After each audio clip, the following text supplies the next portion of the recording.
Wax.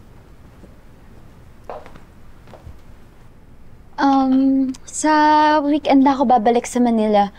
Magbabas na lang ako. Wala ka na ba talagang bala kausapin si Faith?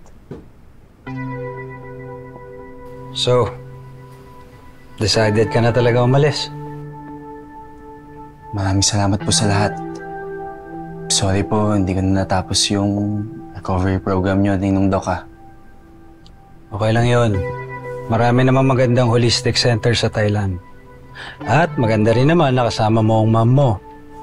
Now, the both of you got some work to do. Parehas kayo may mga trauma na kailangan ayusin. Iho, if there's anything that you need, you just give me a call. Salamat, Ninong Doc. Oh, hindi mo na sinagot si Sofia. Ayaw mo ba talagang makausap si Faith? Hindi na po.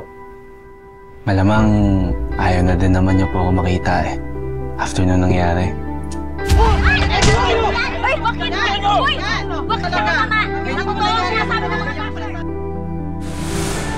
Saka wala na din naman po ako mukhang may harap sa kanya. Baka isipin niya, pasagulero lang talaga ako. Huwag mo i-underestimate si Faith. Matalino at may empathy ang bata na yon. And I'm sure alam niya yung nangyayari.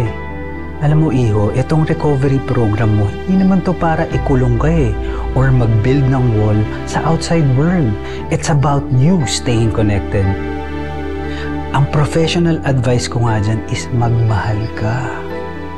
Love. Yan yung pinaka-effective na gamot. I think